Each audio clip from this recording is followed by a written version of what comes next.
From years of anxiety to warrior and mentor, Bradley Robinson created the Anxiety Project to help you end your anxiety naturally. Let's mold the new you and let's end anxiety together. Hello and welcome back to the Anxiety Project podcast. This episode is number 121. I am Brad Robinson. I have a Q&A podcast episode for you today. I'm answering questions related to sleep disorders, why people suffering from severe anxiety have trouble going to bed and wake up with terror and panic attacks in the middle of the night. I'm also talking about Googling symptoms and what I would do after I would Google a symptom, how I would feel, what I would do. And then I'm talking about the fear of flying. So before I get into those questions from you, I want to talk about your comments on the Groundhog Day movie interpretation series that I just completed. And I found that series to be rewarding. It was absolutely rewarding. And I hope you found it to be rewarding. And that movie's so deep. I can talk about that movie a lot longer than I previously talked about, but I want to go over your comments on that episode, on those episodes, starting with Sabello. Sabello says, loved the podcast. I would listen to more of these. Thank you, Sabello. I don't know if I'm going to do more of these in the future. Depends on how well they turn out. So, but I'm always going to keep that in my back pocket, and you never know. Fab92 says, you really opened up some doors for me breaking down this movie. I'm going to re-listen to the episodes. Love them. Well, thank you, Fab. I appreciate that comment. Re-listen to those episodes because they're so deep. There's a lot of information in those episodes and in that movie. It's crazy. Leo S says, crazy deep. The constant slaps from Rita as an orientation sign was brilliant. I never looked at it like that. I have to rewatch the movie. Thank you, Leo. I found that to be quite interesting because we get those slaps every day. I mean, if you say something to someone and they find it to be offensive or they don't agree with you, not necessarily agree with you, but they find that, or you find that what you're saying is causing a lot of negative reactions, you can adjust yourself and what you say the next day, right? And that's being aware, having that awareness. And you see that in the movie. Phil recognizes that when he says something to Rita and she finds it to be offensive and negative, he's like, oh, I want to readjust that and not do that tomorrow. And it's brilliant. And I love that in the movie. That message is so profound. It's powerful. So thank you for your comments. I didn't go over your comments during the Groundhog Day movie interpretation episodes because there's so much I wanted to get into that I didn't want to spend like a good 5 minutes of the opening doing those comments. But going forward, I am going to catch up and talk and mention your comments. So don't worry about that. I am going to go over your comments going forward. So I want to start off the first question with James. He says or asks, most videos don't talk about sleep disorders and anxiety.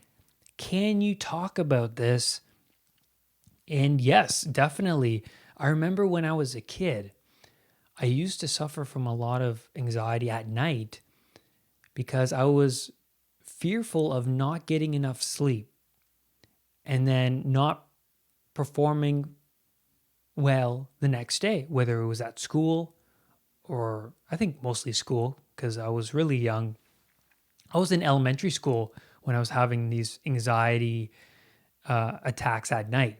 And if I didn't go to bed in the next half an hour to an hour, I would get up from bed and start to worry. Why am I not getting enough sleep? If I don't get enough sleep, I'm not going to be healthy. If I don't get enough sleep, I'm not going to function properly. And looking back, I wonder why I was thinking those things, because I was a kid, right? I had a lot of energy. Of course, I wasn't sleeping. I should have gotten up and played with my toys if I didn't sleep. I should have gotten up and read something, or, you know, or play with my Legos. And I realize now that I must have had a lot of beliefs, whether it was from my parents or from someone else, or the TV or whatever it was. I'm not quite sure because it was so long ago, but I must have absorbed these beliefs of not getting enough sleep equals bad health, or, you know, poor function the next day. And when I was younger, if I didn't go to bed, I would get up and worry about not sleeping. I would have anxiety late at night. And I read something interesting in a book called Why We Sleep by Matthew Walker. Amazing book. And he says in the book that there's a period in our lives when we're teenagers up until our 20s that we go to bed later and then we get up later. That's just how it is. And I found this to be quite interesting because I look back and I realized that, yeah, during my teens, I would go to bed late and I would get up later. And I think that's just how our cycle is. I'm not sure up until what age this cycle lasts until, but looking back at my childhood, I realized that I just wasn't tired. I was probably going to bed too early, right? That's probably the case. And I should have played with my toys longer until my body told me to go to sleep, like until my body said, okay, time to rest. I wasn't listening to my body, right? And a lot of us don't. A lot of us don't listen to our body. But that cycle, the cycle where we go to bed later and wake up later, ends somewhere in our 20s, and then we tend to go to bed earlier and wake up earlier, right? And so the cycle shifts. And then in my 20s, I started to have a lot of this night anxiety. And before I get into that night anxiety, I just want to talk about repressed emotional issues. And repressed emotional issues, they reemerge while at night.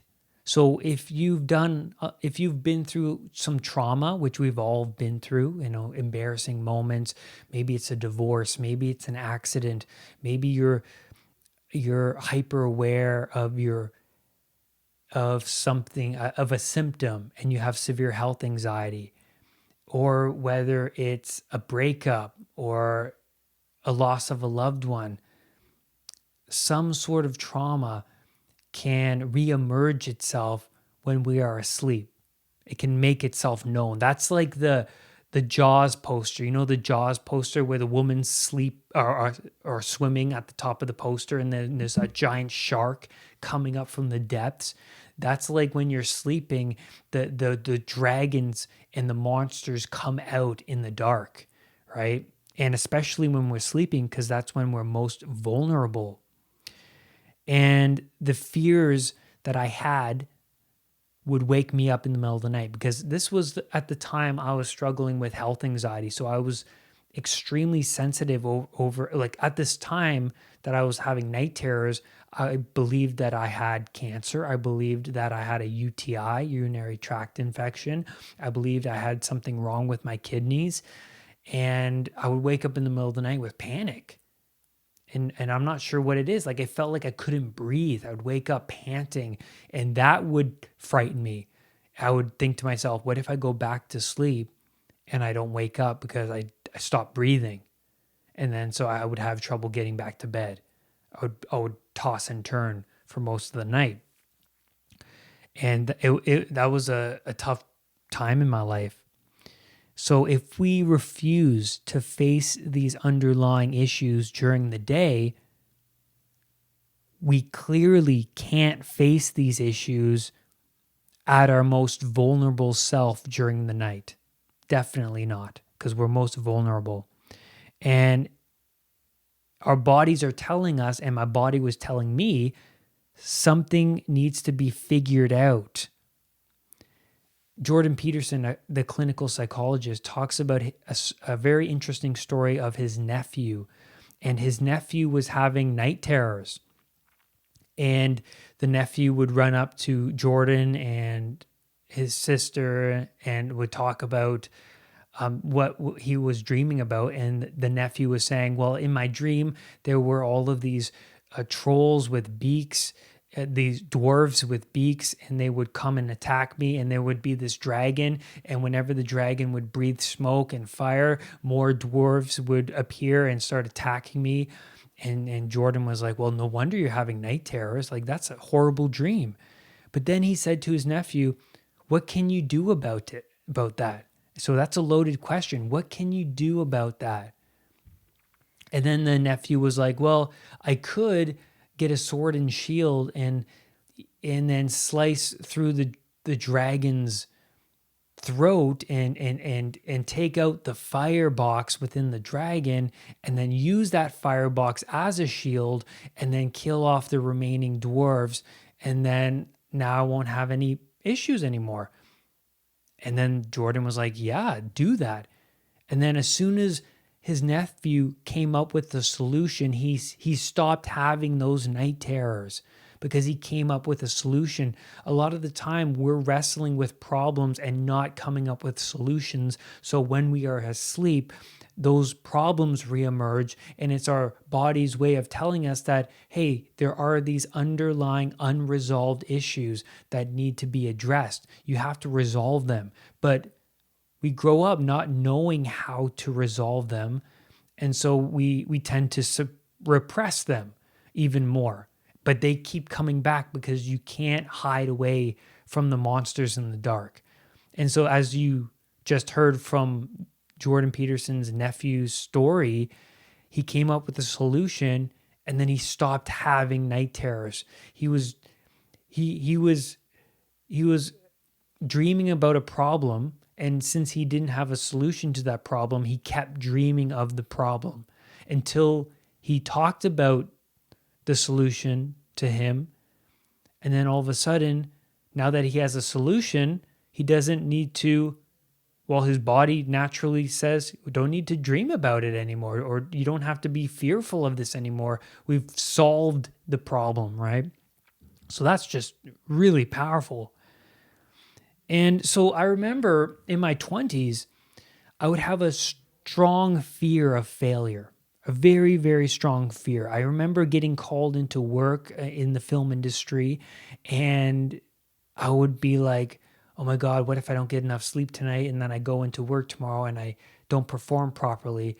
And so I remember myself lying in bed, rolling around, and I would get up and be like, oh my God, what if all of these what if thoughts would emerge? And looking back, what I would have done instead, I would get up from bed and then I would write down all of the things that I'm pondering about, like what's on my mind. I would write it all down. All the what if thoughts, I'll write it down. I'll write down my schedule. So I wake up at this time, I will arrive on set at this time. I will meet the crew at this time. And adding order to the chaos is crucial because I used to have no order. I used to go to bed without having things prepped. And preparation is key. You want to have your sword and shield prepped. You want to have your armor ready to go so that when you go and fight the dragon, you have a better chance at conquering that dragon.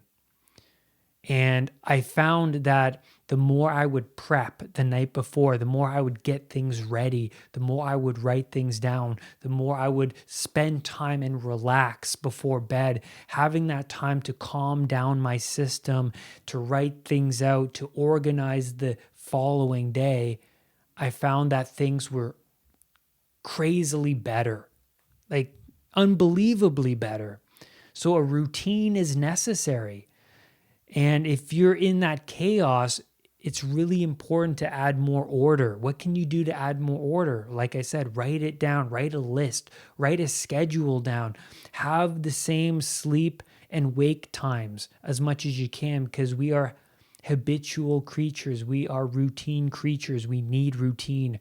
Our unconscious wants to run us unconsciously, right? So the more you have a routine down, the more you're going to feel mentally stable rather than drifting outwards into the unknown. So I hope I answered your question, James, the best, and I think I did the best way I could. Now I'm going to answer Nikita's question. She says, "What did you do after you Googled a symptom?" Now, after I Googled a symptom, there were a couple things I did. Well, first, I would feel anxious, and some Google responses would heighten my anxiety. And then there would be some Google responses that would lessen my anxiety and make me think everything is fine. So those forums where you go and you see multiple people talk about the same symptoms and they say, that just makes you feel better because you're not the only one. That adds some order, to the chaos, but it's not useful.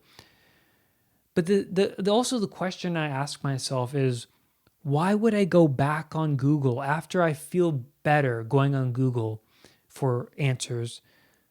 Why would I go back on Google 3 minutes later?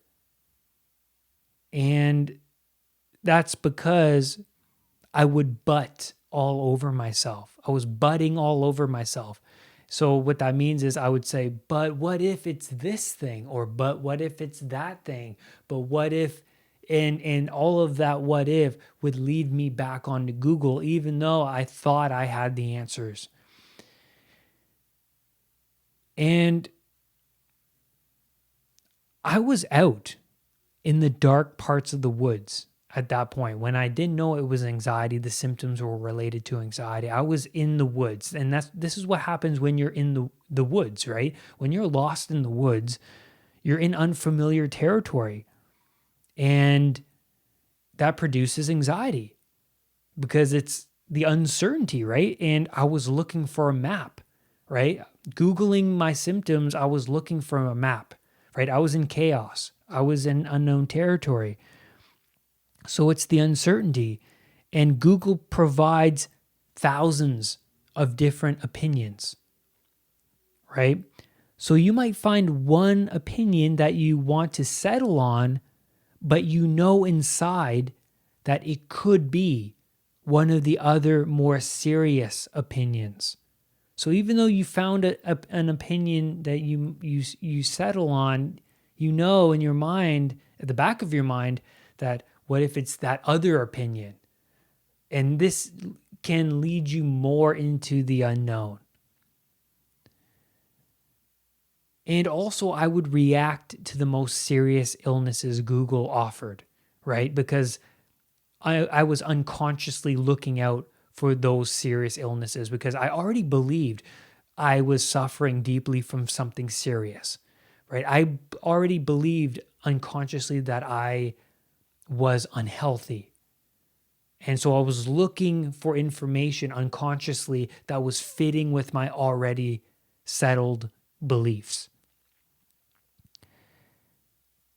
And that reaction to that serious illness Google was providing gets stored in my unconscious because it was highly emotional. When I would react to that medical term on Google, I would be highly emotional about it.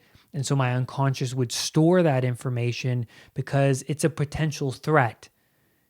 It's a potential threat to my life, so it becomes a higher value in my life. And so now that it's a higher value, my focus would be of that. And also, I had no trust in my body. I had no trust. And the more I was disciplined with healthy habits, the more I viewed myself as healthy and not someone suffering from every known illness out there. So the more I was spending time with myself, meditating or doing breathing exercises or taking those hot baths or exercising or connecting with nature, the more I was doing those things, the more I was building up this new foundation of Healthy Brad. The Healthy Brad Foundation. The Healthy Brad Foundation included all of these healthy habits, right? And now I started to wake up believing more that I was healthy because I meditate, because I'm eating healthy. I'm more conscious about what I'm eating, and I'm more healthy because I go out and spend time with nature and because I do breathing exercises. And so over time, I was building this new identity, right? And also, you have to replace Googling symptoms with another healthy habit, right? And a habit could be one of the habits I just mentioned, right? So thank you for your question.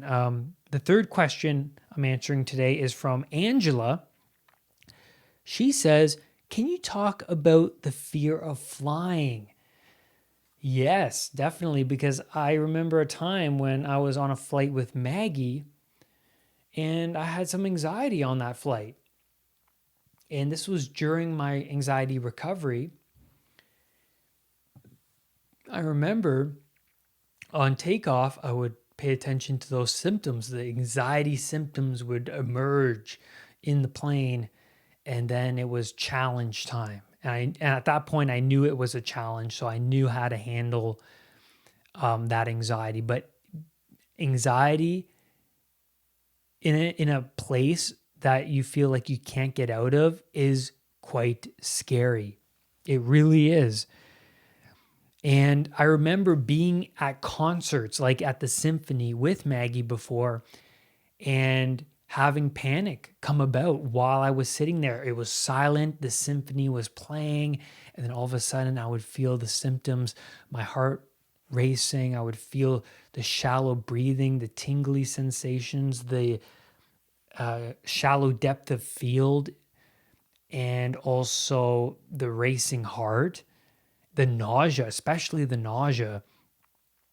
And at that point, I would be like, oh my God, I got to get out of here.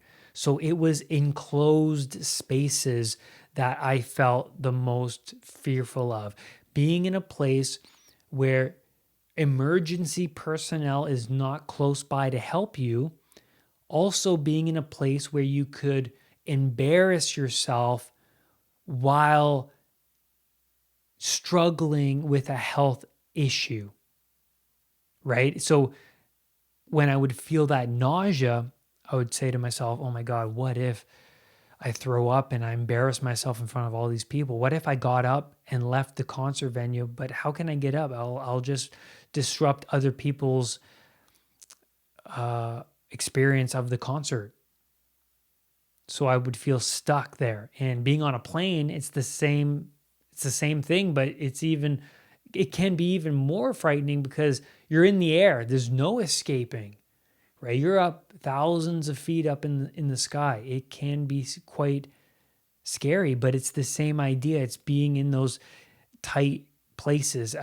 Also, for me, being in a place of no escape was a classroom setting for me. Being in a classroom type setting where, if I was struggling with a health issue, I don't want everybody in the classroom to judge me. I don't want to get up and leave and disrupt the class. I don't want to be questioned by anybody. And so that would cause me a lot of anxiety, the snowball of the what if thoughts. And my symptoms would enhance because I'd be so hyper focused of the symptoms that it would become like a loop, right?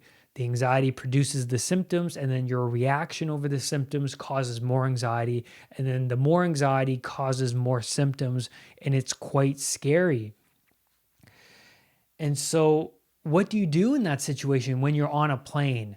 Well, first, think to yourself that this is a challenge, that now is a great opportunity to be more than you were yesterday, to face that dragon, to become stronger mentally. And it's important not to distract yourself. A lot of people want to go on YouTube or watch a movie, an in-flight movie.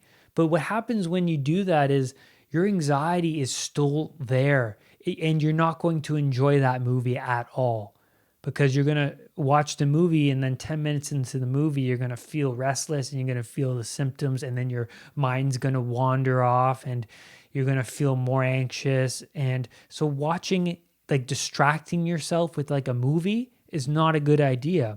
What you want to do is write it down, write your feelings down on paper, write all of the negative thoughts you're thinking, but also how you're feeling.